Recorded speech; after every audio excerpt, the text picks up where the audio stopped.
Siamo con Michele Canali, vicepresidente di Pogroup Cesenate. Michele, presentiamo la giornata, questa volta ti chiederei di focalizzare più l'attenzione sugli eventi collaterali che ci saranno appunto in occasione del Gran Premio Continentale. Senti, la giornata è già un po' di tempo che la organizziamo e il primo aspetto sicuramente positivo è che dopo la pausa estiva torna il pubblico all'Arcoveggio.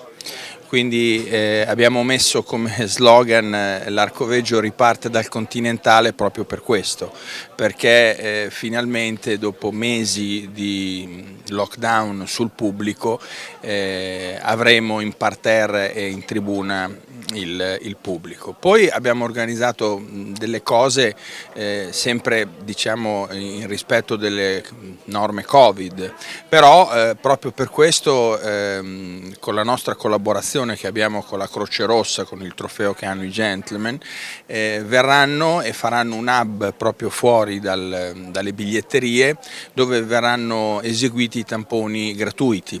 Quindi chi vuol farsi un tampone sia per controllarsi o per entrare non avendo il Green Pass può fare il tampone.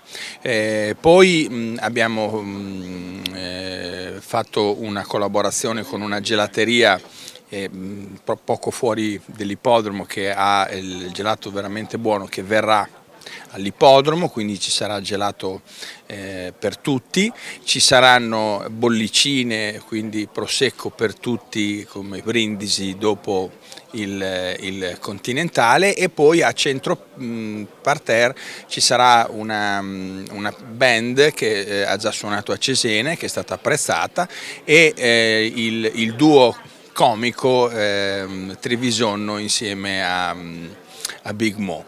Quindi una ripartenza che vuole essere un po' anche leggera, cioè vuol trasmettere un po' di positività, perché forse stiamo cominciando lentamente ad uscire da questa maledetta pandemia che ci ha condizionato ormai da 2 anni. Quindi speriamo che sia una giornata di sole.